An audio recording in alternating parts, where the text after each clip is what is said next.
il titolo del vostro panel.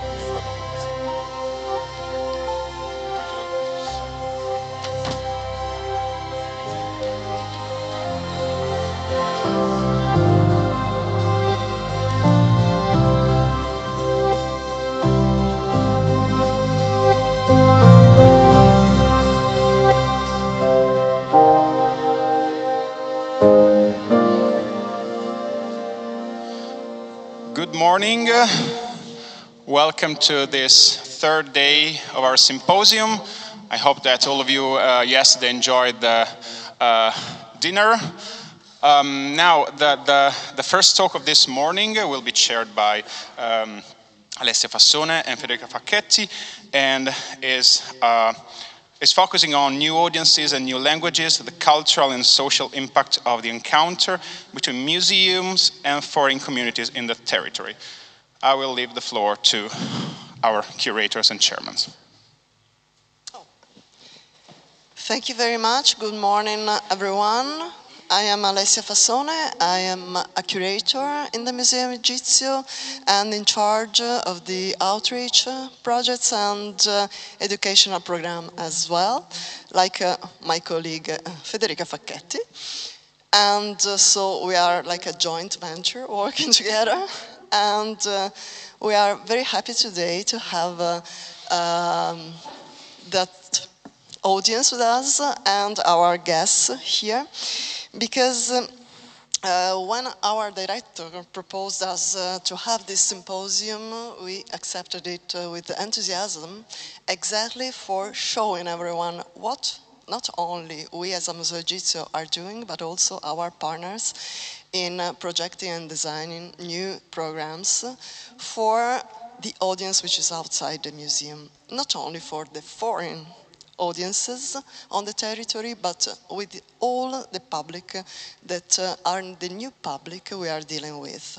So we wanted to see, and it has been said many times in the past few days, that collections can be like ambassadors of different cultures depending on the context in which they are placed, in dialogue with other objects or in dialogue with the observers and the people who visit collections and museums. This can be a generator of narratives.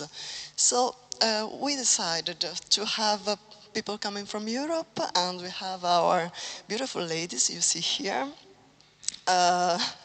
Nagwa Bakr from Cairo, Sarah Fortmann-Hijazi from Berlin, Chiara Damiani from Florence, Italy, and last but not least, Paola Rampoldi from Milan, in dialogue with us. Why this? Because we want also to involve an Egyptian museum, a museum set in Egypt, speaking about the programs they carry out with the local communities, because we cannot understand very well how Egyptian museums that we see always like tourists or as scholars are intended by the people living in the same territory. And we want to compare this approach to the Egyptian collection. Of course, we chose Egypt because we share a collection which is very similar, but the points of view are really different from Egypt and from Italy. And we want to compare also with other realities on the European territory. Why this? Because we chose different museums according to their characteristics. So we chose museums set in different countries in Europe, in Germany and in Italy. So different narratives can be created by people living in different geographical locations. We decided to have different collections and also different realities working in the museum and with the collections. And also we want to see what is their approach to the public, and on the opposite was it the feedback that we receive from the audience, from the beneficiaries of our projects. So if we want to go directly in depth in the middle of the topic, I would like Nagwa Bakr to start, exactly because we are in the Museo Egizio, I want to start with an Egyptian collection and the Egyptian public. Thank you very much, Nagwa. Thank you, Alessia, for the introduction, and buongiorno tutti. Yes, it is my pleasure to be here, and this is my second time to be with the Egyptian Museum. 9 years I came here as in internship with the museum. I spent 1 month connecting to the Arab immigrated from North Africa who are connected to the museum. And really I inspired a lot from the programs in museums and try to connect with the community in Egypt in same way. But from different approach. Before sharing my presentation with you, the first day of the conference, Dr. Tariq mentioned about how really we feel proud about Egyptian during 2011 revolution, and Tahrir Square surrounded the Egyptian museum, tried to protect the museum from protesters. And from this point, we started to feel the importance of inclusion and care about interaction with the community. From 2004, I moved to work in NEMIC, National Museum of Egyptian Civilization, and it is really a community museum, which is recognized to serve the community. We spent 10 years in NEMIC collecting objects and in registration and documentation without caring about community. We focus about the collection. And we recognize that the community around NEMIC, they are artistic communities, people working in pottery and other handmade products, inherited their artworks from different generations, very, very old generations. They are not aware about what is the function of this institution, what is the function of this building in this area. So 2014, we decided as a team in NAMIC to go to the community and communicate with them. And we conducted our first real interview and communication with community, asking them what is their potential about NAMIC rule. And asked them also about if they have any previous experience about visiting a museum and heritage sites. Mostly, or most of them mentioned they are visited pyramids. It's as a most famous Egyptian heritage site, but the majority mentioned they don't like visiting museums because they feel the museum is belong to tourists. We are open a museum only for tourists. And they feel that just come to the museum to see only statues and stones without any information. So from this point, we feel it is our responsibility as people working inside the museum. We need to go to the community to understand their needs. And from this point, we have to design many programs to attract our audience to come and to integrate with us. Based on this interview, 2014, we launched our first, 2015, based on our interview with the community around NAMIC. On our social media pages, we launched our first community exhibition in Egypt. It's called Our Possession or My Possession, My Identity, or My Belongs, My Identity. We asked local community, come to the museum and bring with you anything belong to your family, anything has value for you, and bring the objects to the museum with written texts. Express in this text your feeling and what is the value for the objects. And we spent 2 months after collecting hundreds of objects from different audience to divide the objects in themes, which means that we discover the similarities between humans. All of us like to keep memories from our family or keep objects as a gift from other people. And we opened the exhibition with integration with this people and other audience to come and to read the real story of people. So we wrote the text of the exhibition in the same way people presented for us, without any addition from our point of view. to make it more humanity and make it more emotional for people to understand the other feeling. This is some photos from the exhibition. One of the participants, she participated with old camera, the black and white photos, and she told the story about how the camera has many stories reminded her by the family gathering during two decades ago. I enjoyed the summer time, taking photos and keeping memories for gathering together.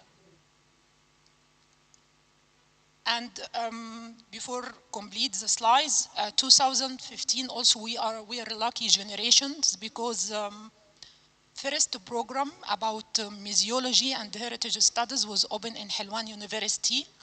That encouraged most of my colleagues in Ministry of Antiquities to engage with and join the study in this program.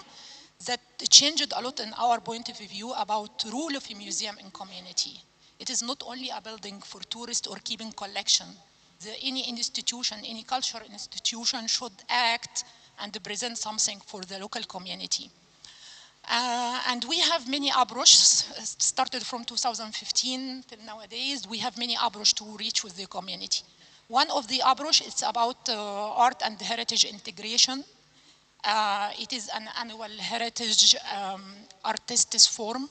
We call local artists from the community to come and participate with us in different exhibitions in conditions that the artwork should be inspired from Egyptian civilization. From the prehistory till contemporary time, should they present something linking to our heritage. It is an annual and almost held during December.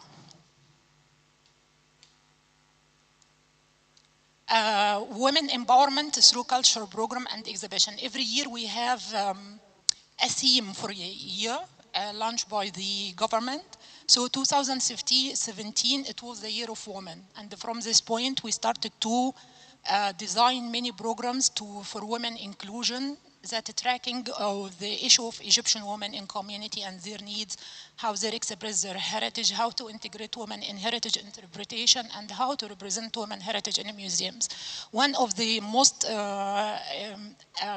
successful exhibition held in Luxor Museum in cooperation with my administration and Luxor Museum. It's called Ganubiya. Ganubiya, which means Ganub, which means women come from south. We asked artists in local community in Upper Egypt to taking photo and paint the daily life, painting representing the daily life of women in local market in Upper Egypt and village. And in the opening, we invited these local women to come and to give explanation about the role in the community, which means we allow local women and poor women sometimes, and not A-class only come to the museum, but also women in village, maybe they did not have even the chance to come to visit the museum. So they, in our exhibition, they come to the museum, they came and they expressed their feeling about Brown, telling their story and their role in the community. And this is some photos of the opening. Another exhibition about women. I'm caring about women because this is my field. I am not feminist, but I'm working with women engagement all the time. One of the exhibition, we have serious exhibition called Noon, and Noon reflect plural, women plural in Arabic, classic Arabic. Under Noon, we have every year a theme or sub-theme reflecting different issues. It depends on the issues in our community in Egypt. But one of also the most successful exhibition about Noon or women in cooperation with Alexandria Bibliotheca in Cairo, women exhibition about women in the field of archaeology. Once we speak about Egyptology and archaeology, always we speak about foreigners in common, not about Egyptian, men or women. But as I'm working with women, I'm trying through this exhibition to focus about role of women as a leaders in Egypt, women as a director in museums and their role. It started from when women rule appeared in Egyptian museum as a director, as volunteer, as a curator. Started from 2015 after the Egyptian Revolution, 52. Then the role of women nowadays. We engaged with many colleagues, not only from Cairo, because we try to avoid centralization, and we try to work with different regional places in Egypt to engage with them. So there is many photos with women, successful women. Both of them are attended with us, me today, director of Baron Palace and director of education department at GEM. Inclusion and accessibility, reaching diverse group. 2020, the theme was about elderly, how to engage with elderly in the museum, how to make accessibility for seniors group. And we were lucky because Ines from Grand Egyptian Museum, she is the first researcher in Egypt, designed a program about, and her PhD about engagement with seniors. So all the time we connect with seniors, design different programs for them, engage with them, and invite them come to the museum, not only to interact with the workshop. Seniors have memories, so we interact with them in oral history workshops, telling stories about Egypt and about the places they were living in, and this is a nice approach to know more about oral history from all the people. Collaboration and awareness campaign. You know, after Corona, there is a fear all over the world, and the discussion about well-being in the museum, it became approach. So in Egypt also we try to approach the idea of health mentality and keeping about health. We have a governmental campaign, it's called 1 Million Health Leaves. It was normally to see these campaigns in the streets. But we started from museum sectors to invite these campaigns to come to the museum and invite people to come to the museum to check your health with the campaign. And after they checking their health and knowing many advices, taking them to a tour guide inside the museum. And sometimes we design for them lessons or workshop for how to take care about health, comparing about people health in past and how people taking care about health nowadays. Also workshop about mental health. Last week we have something in NEMIC.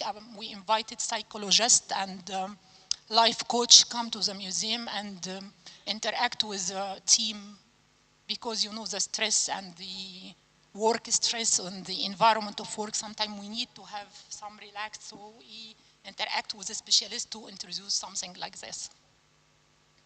The last approach, and the most, it is not the last, we have hundreds and hundreds of workshops, but food.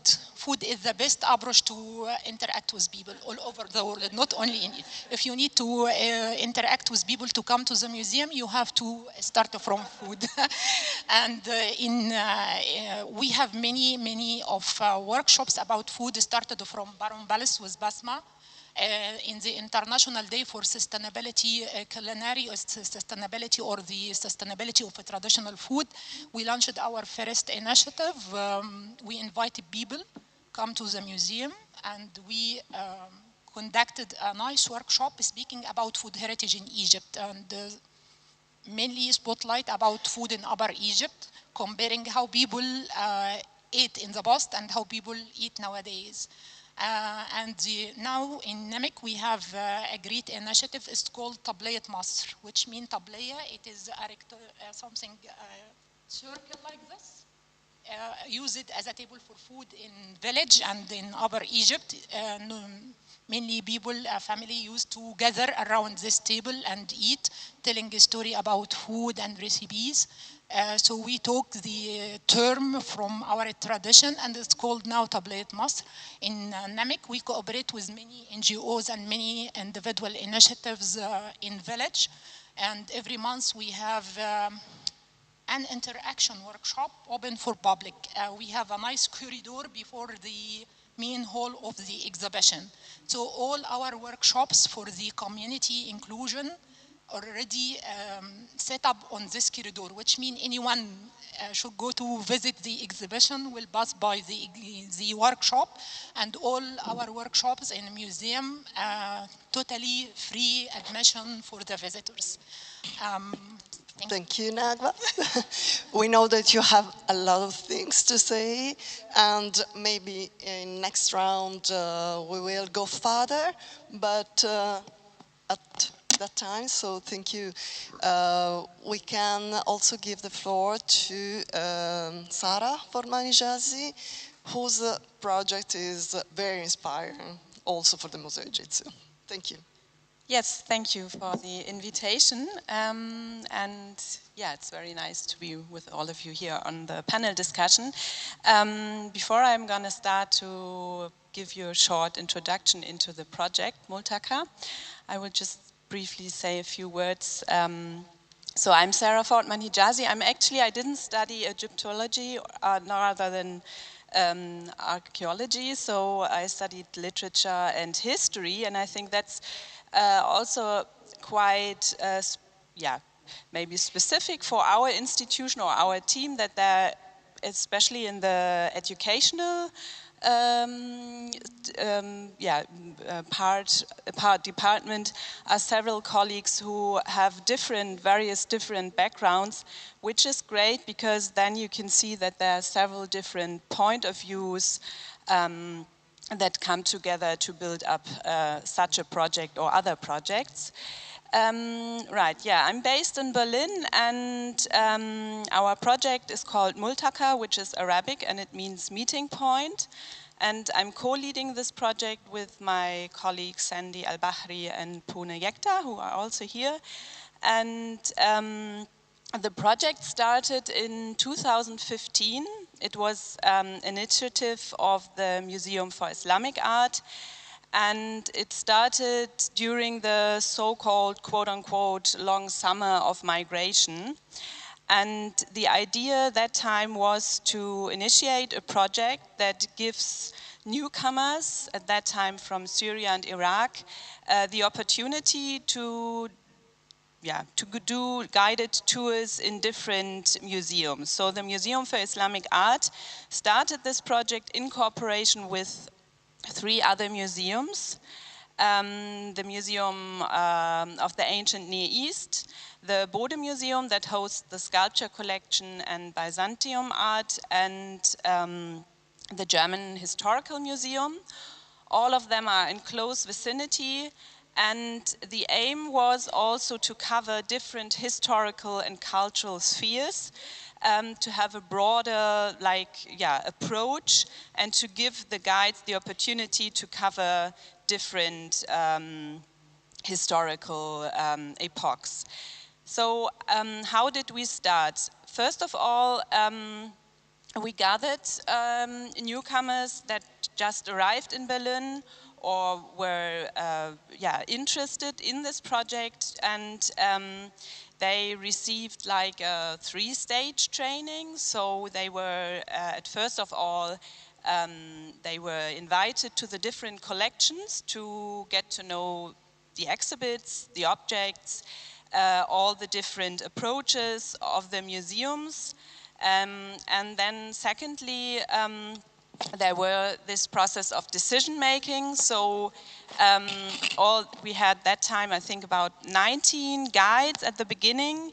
So they had the opportunity to decide in which collection they would like to do the tours. So they had like a deeper introduction into the specific exhibitions and also about the history of the museum. And then thirdly, and that's also a key aspect of the project, they received like a methodological, or like a method training where people were get to know how to how to interact with the participants, with the audience, and how to build up your own tour, because that's the approach of the project, that you are not just telling what is on display, what is the history of the objects, but the idea, the key aspect is to give people their own space to elaborate their perspective and their views on specific topics, on specific objects, but also how to elaborate a tour where you interact with your, with the audience, with the participants. So it's much about narratives, about multiple shifting narratives, and the idea that everyone has his own expertise, independent from his background, from his from his studies, or whatever you can, whatever you will, or, you want to share and you bring into the space, you can share. And we had, until now, I mean, the guides have a huge, diverse background. We have architects, archaeologists, we have social workers, fashion designers. So this is really one of the key aspects, and which is very important, the language. So we started with Arabic-speaking tours, which for us is usual, or is the way to go, but it was at that time quite new that there are guides who do not have like the academic background that usually people who work in the institutions share, and that they address people in Arabic. And it was very, very, we had a huge impact, and we had a huge media coverage, and a lot of visitors came. So 2021, we decided to enlarge the project and to get also guides on board who can lead tours in Farsi. So we have like, we cover Farsi and Arabic, and we can also offer tours in German and English. And maybe just one side note, the idea to have multiple different perspectives belongs also to the to the reality that usually there's only, or not only, but the academic institutionalized narrative is the one that is highly appreciated. But I think our project has very much shown that the multiplicity is a huge, can have a huge impact for people, to give them the responsibility to share their expertise, but also to address communities who might have never been going to the museum. So to reach out to unaddressed communities. Yes, and this year actually we enlarged our cooperation partners. So we have other museums, or all the different museums who are based on the museum island in the middle of Berlin are part of our project. So the Altes Museum and Neues Museum, the Neues Museum who hosts the Egyptian collection, and the Alte Nationalgalerie. And our aim is also not only to give tours within these museums, but to embed like a UNESCO World Heritage Tour. We started this process 2 years ago, and the aim is especially to reach out to school kids, and so that they have the space to discover the museum island, not only again to reach or to listen to historical facts, but also to question, okay, how do I feel on this museum island? What's my connection to the space, to the architecture? What's missing? Which stories are not told? So to give them the opportunity to discover the space on the one hand, but also to take advantage and acknowledge things that might be missing or might be interesting, and to develop these things within the tour. Just very briefly, we have a huge outreach program. So we offer workshops in cooperation with glass artists who run an atelier where we can offer workshops. The idea is to also get together outside of the museum and to create something together in order to also get into a dialogue. And we are very proud of one of our offer that's called Toolbox Shared Future, Gemeinsame Zukunft, which is a toolbox or an offer that is assisted or guided by our Multaka guides who go to youth clubs and schools and offer these sessions to youngsters in order to discuss the topic of migration, which is very often negatively connoted.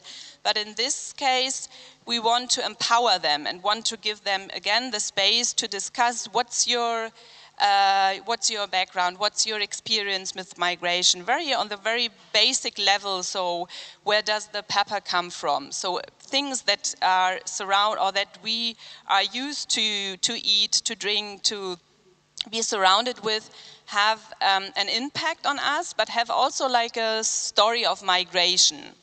And this is very important. All our offers are free of charge, which is also an aspect of accessibility.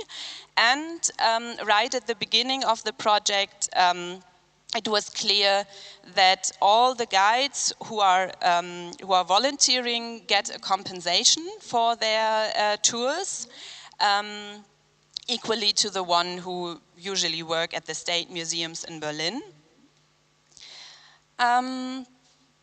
Yes, and I think we will discover the issues of narratives and impact more deeply within the discussion. But there's one thing that you have already mentioned, is the International Multaka Network, which was initiated in 2019 in Berlin.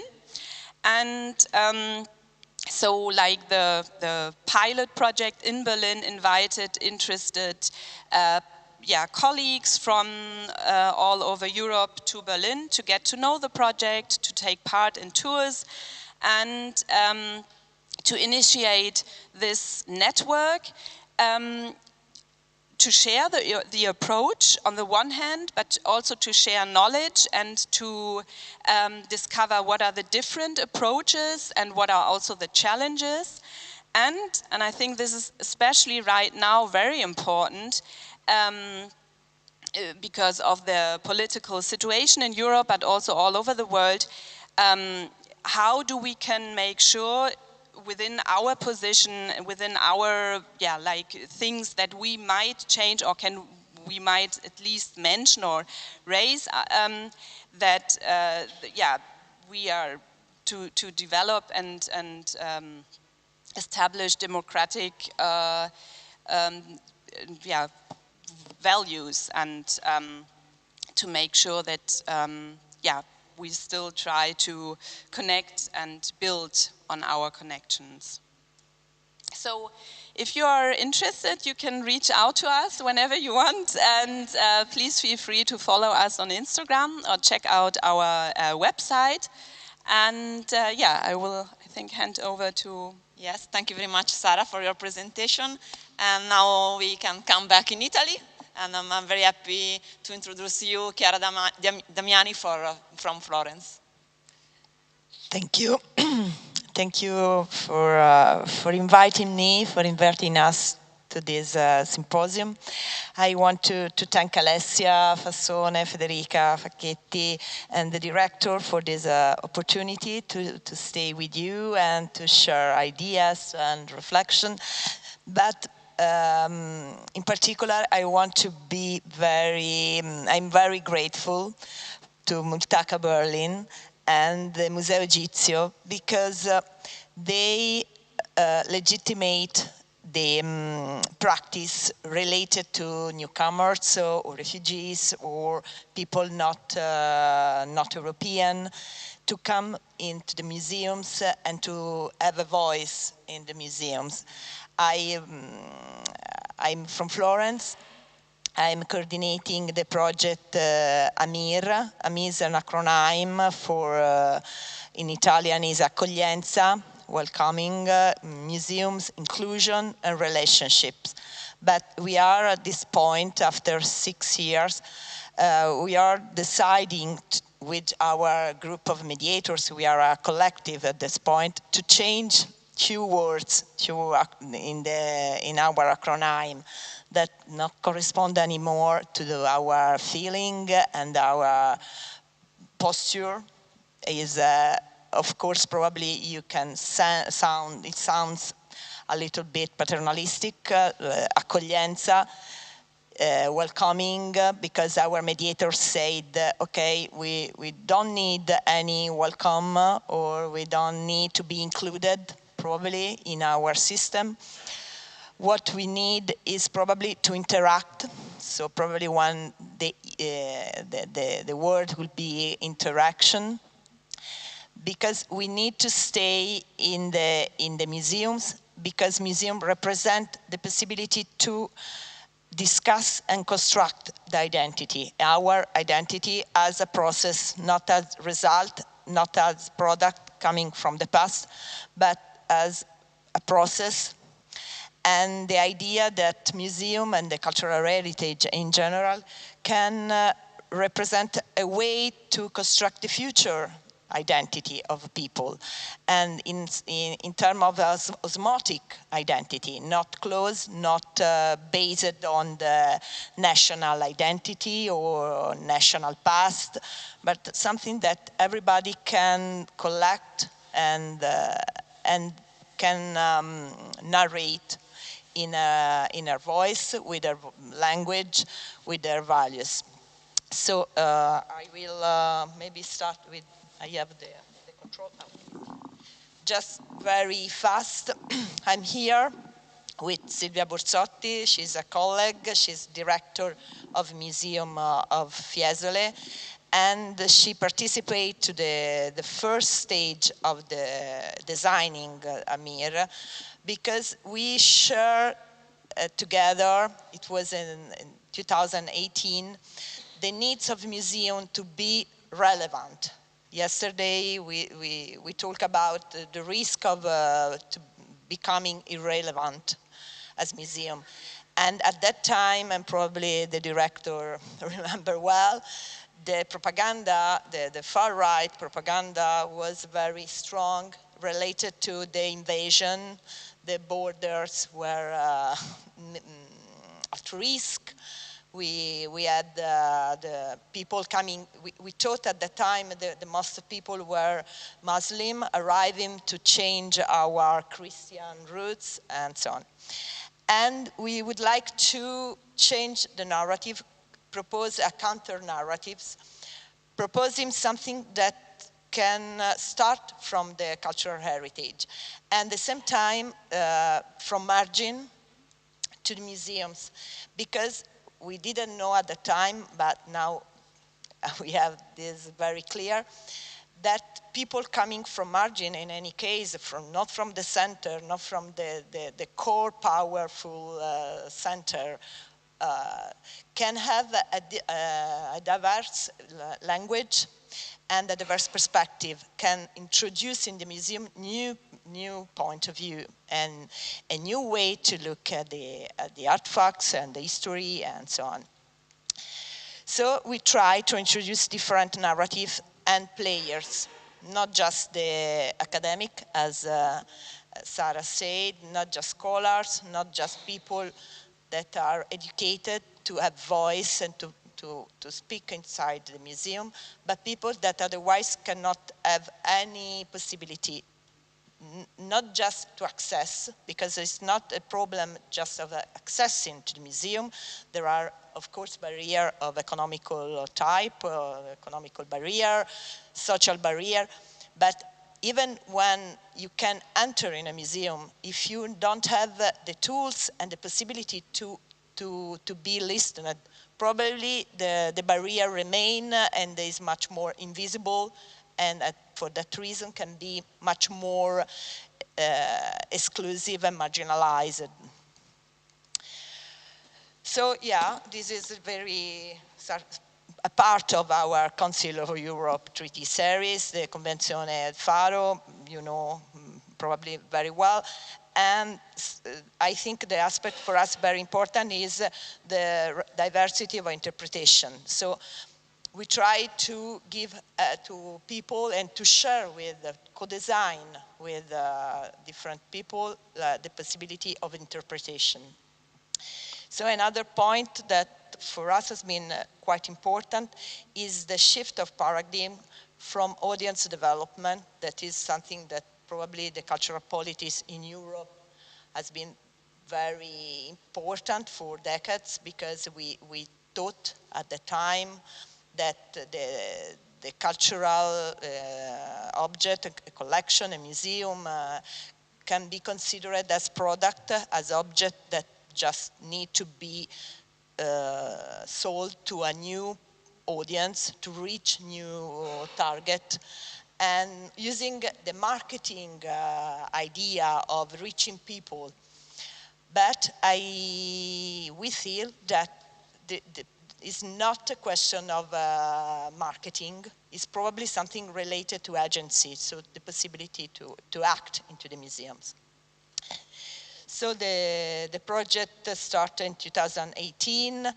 Thanks again the inspiration of a campaign of Museo Egizio Lucky, who speaks Arabic, and the Multaka experience. We spent some days in Berlin to know deeply the experience of Multaka. And we start with Amir. Amir had the fortune and was very lucky, because he can start from a network, a platform that is already existed at the time. It's called Museo di Tutti, Museum of Everybody. Is a platform, a network composed by different museums in Florence and Fiesole.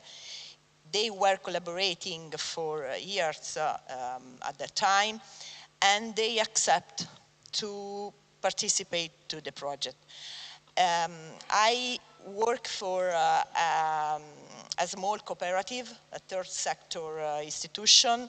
I'm not employed by museums. We are a cooperative. So we work proposing activity to public institutions, public museums.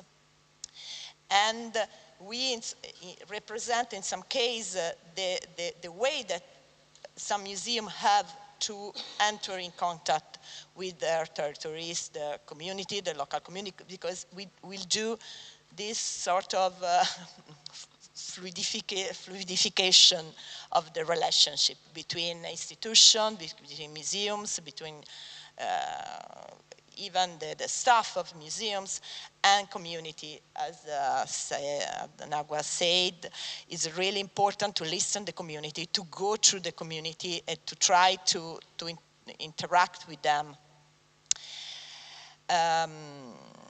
We had from the beginning a very different kind of people involved in the project. We thought that our mediators, we decided to call them mediators, maybe could be as the Multaka ones, so people well educated with a very high level of instruction, with a fluency in German or maybe in English, proposing guide in their mother tongue. In our case, everything was different, because in Italy, the immigration is different. We have refugees, people with migratory background that doesn't speak Italian at the beginning. They often have not any special professional profile, or they don't have a scholastic background.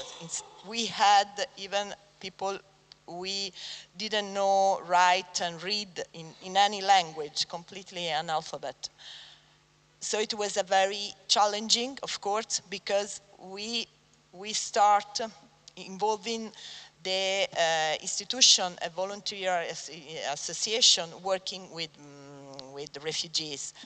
So we receive a lot of people. We start with a very large group of people. Then during the time, the people is reduced in the number and remain at this moment about 25 persons. We propose a freight guided tour in the 7 museums involved. The language is Italian because we discovered that no one wanted at that time, but nowadays they don't want to participate to a mother tongue visit. They prefer to try to learn Italian, to stay in an Italophone environment. And the other aspect that we discovered that is not our main targeted audience are not the foreigner communities, but are Italian people, adult people that want to come in museum, maybe because they are already have been in the museum, or maybe because they want to come back and find other aspect, new narratives. So we develop a strong and deep and ongoing reflection on practice of decoloniality, because our mediator asked for a shared reflection about that. So as many of our mediators came, everybody came from a colonized country, they need to reflect about question as the colonialism and the impact of colonialism on racism and their daily feeling in European societies. So trying to deconstruct the supremacy of European culture. Yeah, you want? Just very fast. And some other, maybe we can go back. Yes, Sorry. during the discussion. Thank you very much, Chiara. And from Florence to Milan, I am happy to introduce you, Paola Rampoldi. Thank you. Good morning to everyone. First of all, I would like to thank Alessia and Federica and the director for this kind invitation to take part of this enriching conversation. For me, it's a pleasure and an honor to be here. I am the curator of a very small museum, which is called Museo Popoli Culture, and which is a museum based in Milan, and which is part of the PIME, Pontifical Institute for Foreign Missions, a Catholic institution with missions spread all over the world. The museum displays a collection of objects that come from Africa, Asia, Latin America, and Oceania that have been brought to Italy mostly by missionaries. The museum is located in a culturally rich and varied neighborhood. Its foreign residents make up about 50% of the population and represent 85 nationalities. It is our core, because of the collection and because of the settlement of the museum, it is our core mission to encourage visitors to reflect on other cultures and on cultural diversity from an intercultural perspective, while also creating inclusive and meaningful experiences for all visitors, especially for communities who may have limited access to museums. And with this in mind, over the year, we designed several programs. And today, I would like to focus on a particular project that we consider one of the most innovative among our proposals, and which address a specific need of certain local communities. May I have? Thank you. Okay, this is a small part of the small museum. In 2019, we developed, come si dice, how do you say, an educational project aimed at promoting the learning of Italian as a second language for students of different ages, backgrounds, and levels of Italian. Our goal was certainly to widen our audience by reaching out to Italian as a second language schools and teachers, and offer students the opportunity to practice the new language through sharing and connecting with each other around the collection. Thus, we liaised with the Ca' Foscari University Research Project, MILE, which stands for Museums and Innovation in Language Education, and organized a training course for our staff and educators, during which we collaboratively created both the lesson plan and the materials for the Italian as a second language. And during this collaboration with the university, we also organized a conference, and we were very pleased to invite Alessia Fassone, representing the Museo Egizio and the programs they are also developing.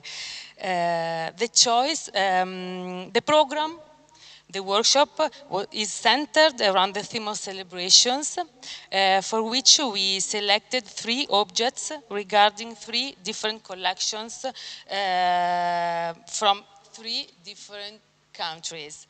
The choice of the theme of celebration, was triggered by the belief that contents related to life experiences are better able to engage audiences and to elicit participation, because it allows students to tap into their life experience, share personal meanings, and discuss different points of view in relation to the same topic. Also, this theme is usually part of the Italian as a second language learning curriculum across different levels. When selecting the objects, we consider those which best addressed 2 main criteria: the relation to the theme and the display in areas of the museum big enough for participants to easily move around and work in small groups around the object, because it is a workshop.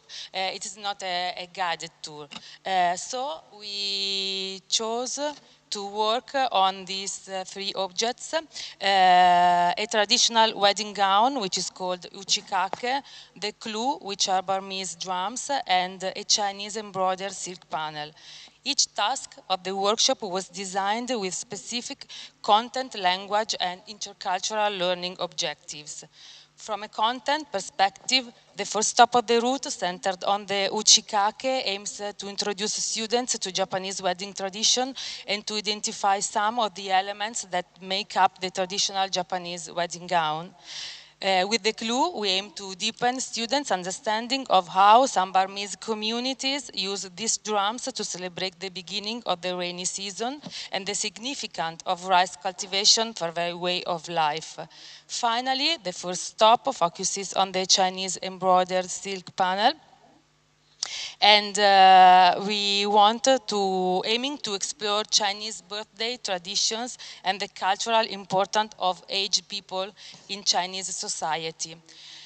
But the main topic is the language objective. So from a language perspective, we support students to enhance or reinforce their knowledge of words belonging to different semantic fields, such as dresses, body parts, family members, presents, etc., as well as get familiar with subject-specific vocabulary. Also, the tasks wanted to encourage students to practice language structures they had previously studied at school or discover new ones. For example, by reviewing the use of the present tense verbs or experimenting with the use of adverbs of time to describe a celebration, as in phrases such as in April or during the celebration. From an intercultural perspective, the tasks are designed to promote students' discussion around the theme of celebrations, considering different aspects, such as typical dresses, presents, etiquette. This exchange helps them better understand codes and values related to the new cultures and compare them with those of their own country as well as of Italy. We decided to adopt a task-based methodology and planned 3 tasks for each object. A pre-task, which introduces students to the vocabulary and theme related to each object. A central task in which students work on an end product, which results from engaging with an object. And a post-task, which leads students to go over and reflect on the contents and language learned in the previous stages. In some cases, we opted to the post-task to be done at school after the visit, and in this way, we also aimed at strengthening students' transfer of skill and knowledge between the museum and the classroom, and the collaboration between museum staff and the teachers. Teachers who booked the workshop were provided with a teacher's pack, which included a brief description of the route through the museum, images of the objects selected, a glossary with words and phrases that would be used during the workshop in the museum, and some suggestions regarding tasks they could carry out when back at school. Finally, in order to evaluate the project, we administered questionnaires to the language teachers, conducted observations of the workshops, and follow-up interviews with the students. In particular, students described the activities as positively challenging and suitable for their linguistic level, and said they wished that could stay longer to visit the museum on their own. Also, which is a very important issue for us, most of the students said that it was their first time in a museum in general, and that the experience had been so enjoyable, they would likely come back with their families. And finally, thanks to the connections we were able to build, and by word of mouth, it ended up that the majority of students involved were and still are women with a migrating background, accompanied by their toddlers. We welcome also their kids, and we enable women to follow the workshops while kids are in another room doing some different activities, which is an audience in an audience, and we are very pleased to that.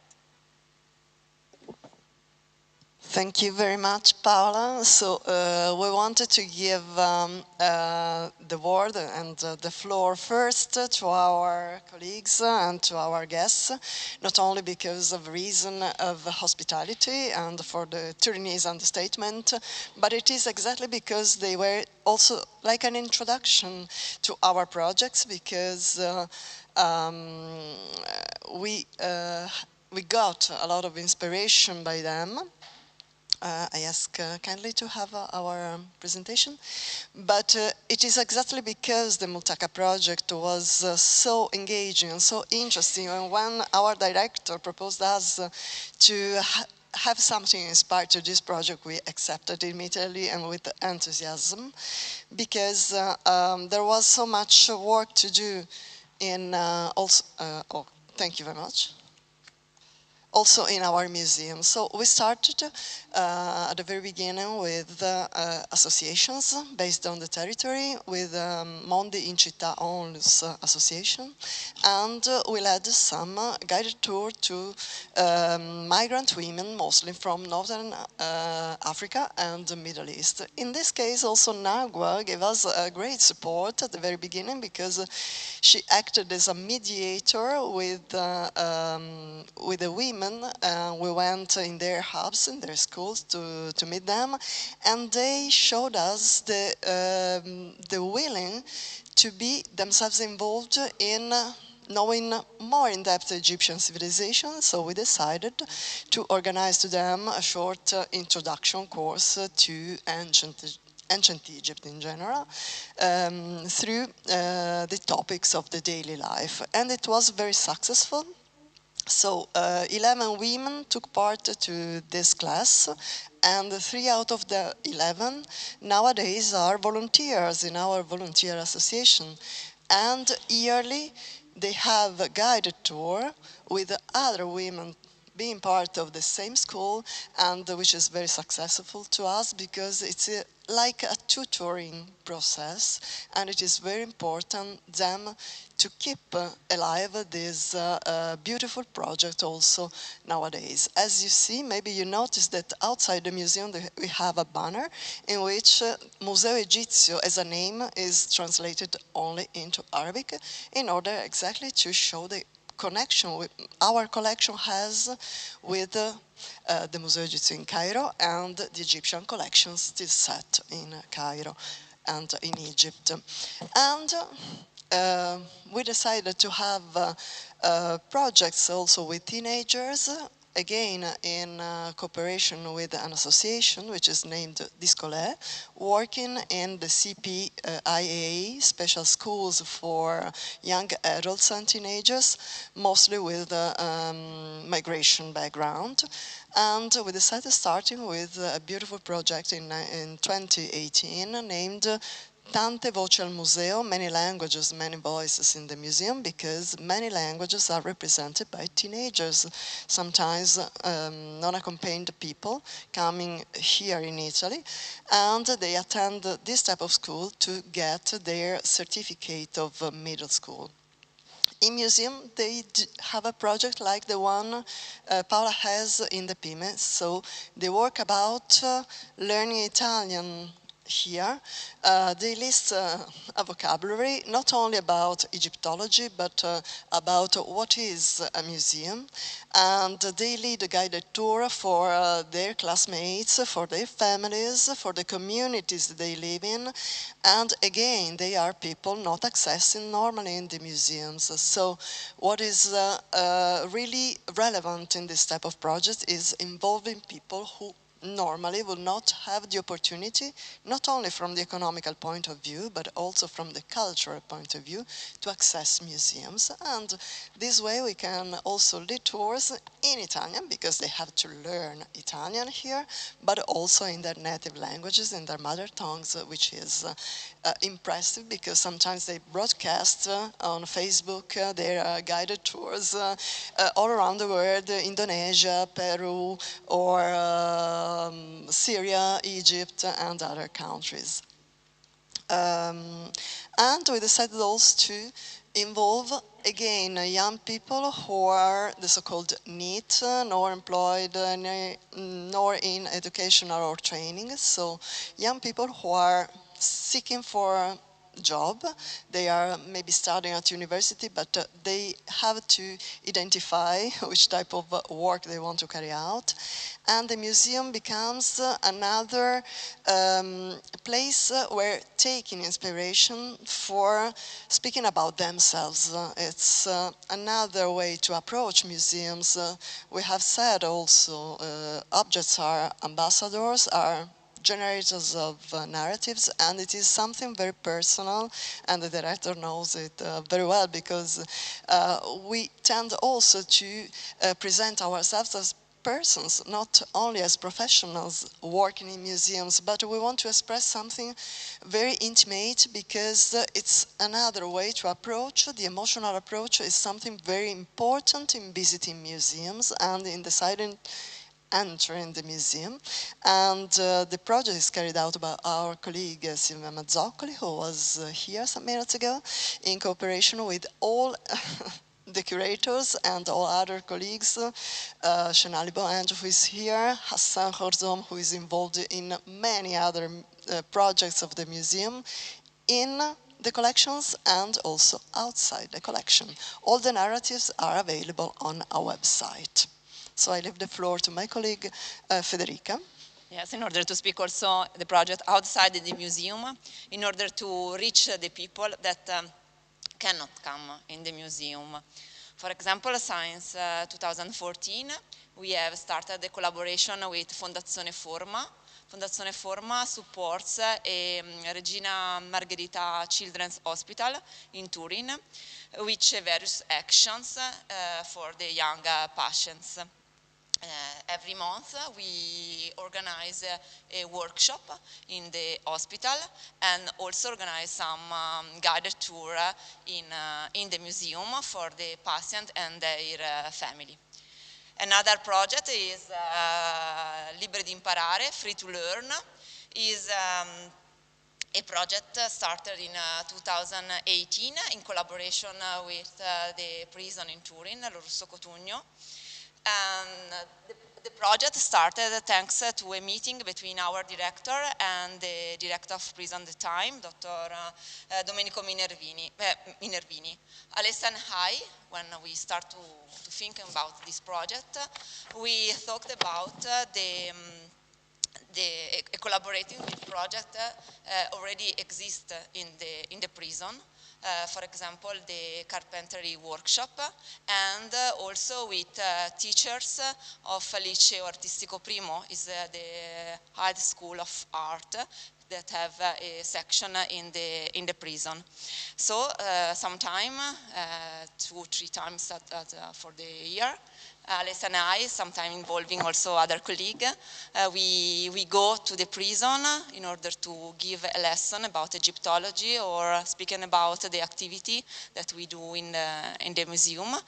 But the most interesting part of this project is the workshop part, because we asked the student to make a copy of the artifacts of the museum. And the student work under the supervision of the teacher, of course, but only from the images, from pictures that we send of the teacher. And their work are so brilliant, so fabulous, that when we saw the first time, we decided to organize some exhibitions with this object, and also we use this object for other projects, for example, for lesson with students, or for the project with the hospital. We are interesting to build, to have a dialogue with the whole city, with the whole Turin, and mostly with the suburbs. So we, in this time, in these 10 years, we planned several projects. Last year, we joined in this project called the Culture Around the Corner, La Cultura Dietro l'Angolo. Our colleague that Alessia mentioned before, so Hassan Korzom, Silvia Mazzoccoli, Shenali Buange, Chiara Bonelli, and Leonora Mander, go to the different area of the museum in order to meet people, mostly elderly people, and speak about the collection. And our artifacts suggest the people to speak about their own personal stories. So the artifacts are as like a bridge between interwoven stories. Okay, so now is the time for the question. And my first question is about the failures. So how do you deal with critical issues or failures during the realization of your project? And because, for example, for us, the project fail if we don't organize the project together with the intermediary of the project, for example, the teacher, in order to give an answer to the real needs of people and for carry on the people for a long time. So in your cases, what is your failures? As you like. Yes. Yes. This has happened repeatedly in our work, especially once we work with artists from community to organize an exhibition. Maybe at the last moment, not easy to find many of participants, or maybe sometime cancel the event before the beginning. So the idea of logistics issue with in cooperation. But the most common problem working in culture sector is budget. This is the main problem. how to find support. And in NEMIC we try, because we are lucky as an independent institution economically.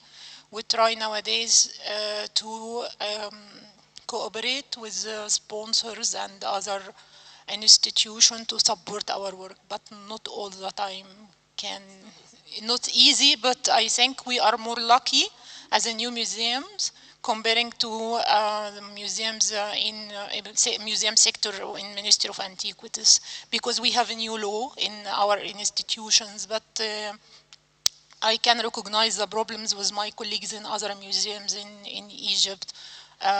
Not easy to find support for offer items for the workshop, or go outside the museum for to outreach other communities, because the transportation fees, even to engage with volunteer to support, because we don't have anything to present for volunteers, for example. But we try in NEMIC a little bit. We are lucky because we have investors and operators. And as a new museum, as you know, anything new in the community, all people looking come to cooperate and using the place as a platform to marketing for themselves. So we find support, but still facing many problems in the same time. But we try to fix. Yeah, I will try to continue. I mean, this issue with how to address the audience and to get visitors is also challenging for us. But I would like to maybe point out another issue. Right at the beginning, I mentioned, or in 2015 and the upcoming years, we had a huge, I would say, a huge impact also on other museums to maybe adapt this approach and to engage and people with their different perspectives. But it also became very visible, especially with the media coverage, that the way the project was shown or explained to the public through media channels was very often reenacting or repeating stereotypes, like the refugees, the charity of the project to give refugees, newcomers, the space, to have the ability and the opportunity to use the space in the museum. And I think, and that was also, I mean, we had several other discussions yesterday, that is symptomatic that till today we are struggling with the representation of our audience and of our volunteers, that we have to struggle, that there's still this moment of othering and of showing or using the project as a showcase project to show that the museum is developing and is encouraging people, communities to give them the opportunity to use the museums as a gallery and to present things, but not in a very deeply systematic change or way to come across with the diversification, for instance, of the staff members, which is a big problem in our institution, or challenge, because I mean, there are several things. How to get people on board who have a different, have different certificates, which are, not legally accepted. And I think it's not only a question how to change our office and how to address the audience, but a very big challenge is how to change the institutions from the inside.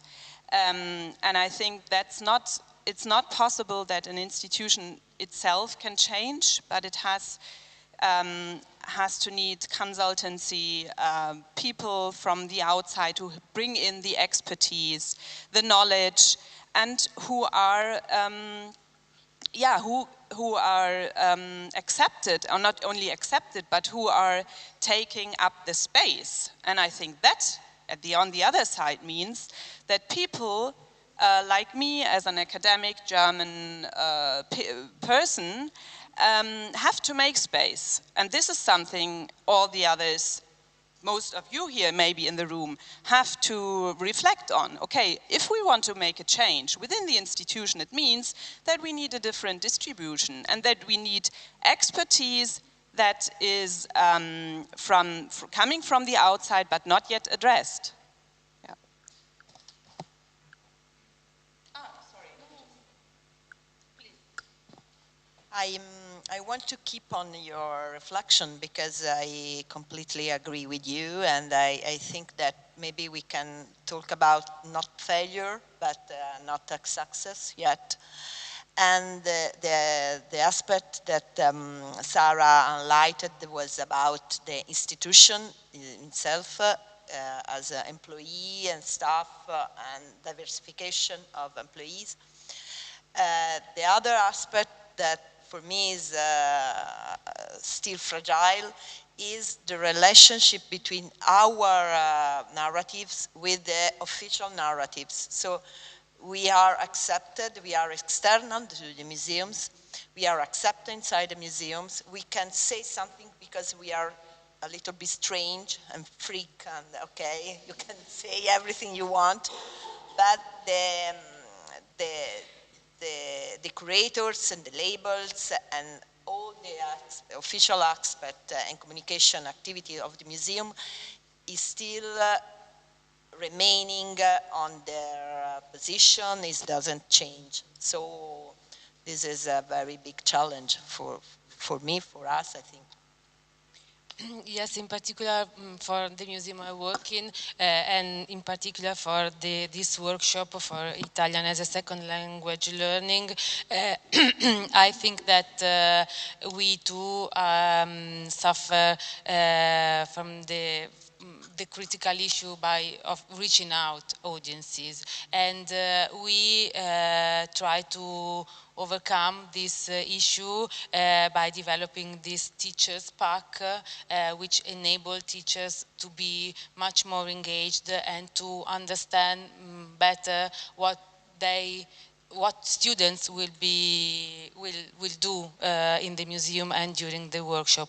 Also, for us, the economic barrier is an issue because we can offer free of charge this program only with external, private or public funds. So we are currently seeking for sponsors, and our aim is to have permanent sponsors in order to offer this as an ongoing program. And for this workshop in particular, our main critical issue, I think, is the intercultural issue, because in our minds and regarding our objectives, we thought that this transversal theme, the celebrations that regard everyone, it's sufficient to engage and to elicit participation. But we noticed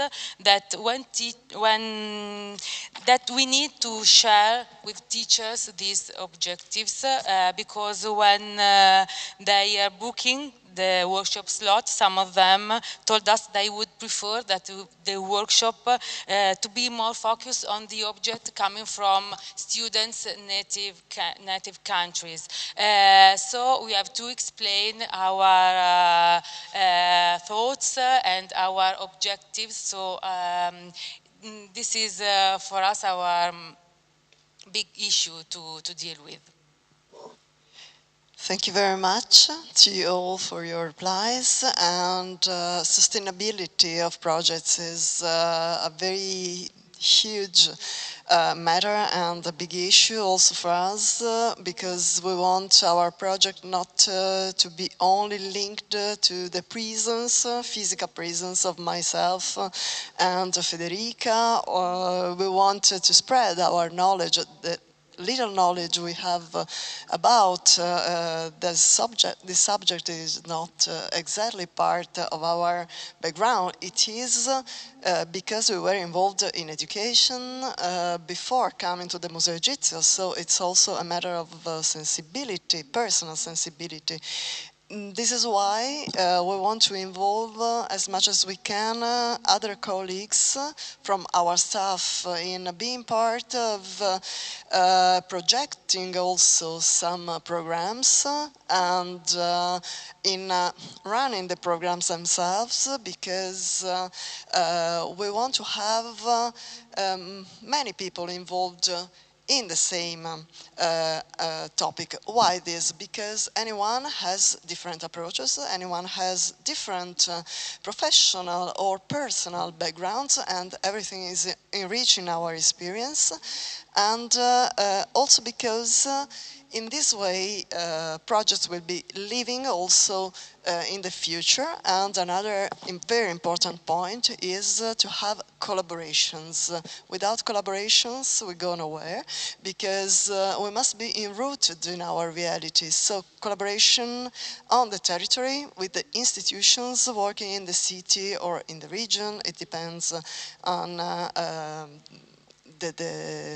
how big the project is and how many people it involves, and collaboration with other institutions working on the same topics, because of course we have a more strong approach, and of course we encourage each other. And in many cases, other institutions can access, for instance, to financial supports, maybe from the European Union. I look at Chiara because she participated in the past to a tender of the European Union, and she gained a very important and beautiful Erasmus Plus project, and she decided to involve the Museo Egizio and Discolé Association in having field trips all around Europe. So we have been in France, in Spain, in Belgium last year, and the teenagers taking part to Tante Voci al Museo project had the opportunity to meet the European institutions and to view how other countries are working in the same field and approaching with different laws, because this is also a matter of regulations, of laws. European laws are not common for every country, so they have differences. And this is why the same project, Multaka project, has different shadows depending on the country we decide to work in. Last thing, because Paola spoke about the feedbacks from the beneficiaries, and it is another very important point. Could you say something about how is the feeling of the final target and the final audience participating to your projects? Oh, thank you. Yes, Nagwa, the people who want to reply, of course. Really, I feel proud for the feedback of our visitors, and I can compare this the differences between the feedback 20 years ago, comparing the feedback about people feeling connecting to the museum. They was not like engage with the museum because they feeling not connected. And the feeling nowadays, how people connected deeply to the museum, especially after attending any workshops or art interaction performance or any activities inside the museum. We used to distribute like evaluation, asking people opinion, and also open a platform on the social media to get feedback. And all the time we get a nice feedback, asking more activities for the future and inclusion for more people. And sure, sometimes they reflect some negatives, so we try to develop these negatives, but really amazing to feel that people in Egypt connecting to their heritage and identity through museums nowadays. I think that our project can be considered as an ecosystem, so there is not just one target or one audience, of course, and we think that probably we are different level. The first one is museum educators, so museum staff that recognize a very big impact on their daily life, professional life, because this kind of practice are transformative, deeply transformative. And when you start working with this kind of attitude and posture and method, you change the way to present the cultural heritage to everybody. So the museum staff recognize the values of the project. The other is the mediators. It means a group of people arrive in Italy, probably from not long time or long time residents, that recognize the huge privilege, because it's still a privilege, to stay in the museums and to have voice in the museums and change their the feeling of belonging to the society, to the new society, to their community. And the last step, the last group is the audience, the general audience. In our case, is Italian people arriving and finding a comfortable space to discuss questions like racism, slavery, or any kind of contemporary issues with people coming from direct experiences, so asking them which is your perception and so on. Sorry. Okay, as I have already said, our students who come to the museum for the workshop were very happy to do that, and they feel in a comfort zone, even though we ask them to practice the language, so it's not so easy, but they do in a very welcoming environment, so they feel at ease with that, and maybe the different issues is for our educators, because guiding this kind of tours is not immediate. Even though we develop a training course and they raise their awareness of their role and of their professional, they have to practice to be more flexible and self-confident with the workshop. Yeah, as you mentioned, there are several different layers of feedback. So I will just very briefly mention one example I experienced this summer, which was very moving for me. We had a school class on the museum island, and we had like a rally about the World Heritage Site. And there were kids from a district in Berlin that's not in the middle, but more in the far south. And she told me, okay, it's the first time that I'm here on the museum island, and I feel like in Italy because of the architecture, which I think was showing that she felt acknowledged and welcomed, and that was one thing that I think is part of our work, and was very nice. So thank you again. We are like 2 minutes late. We are so sorry. So now, as food is a very important moment of sharing, we want to thank you all for your attention, and please have a coffee after this session. Thank you very much.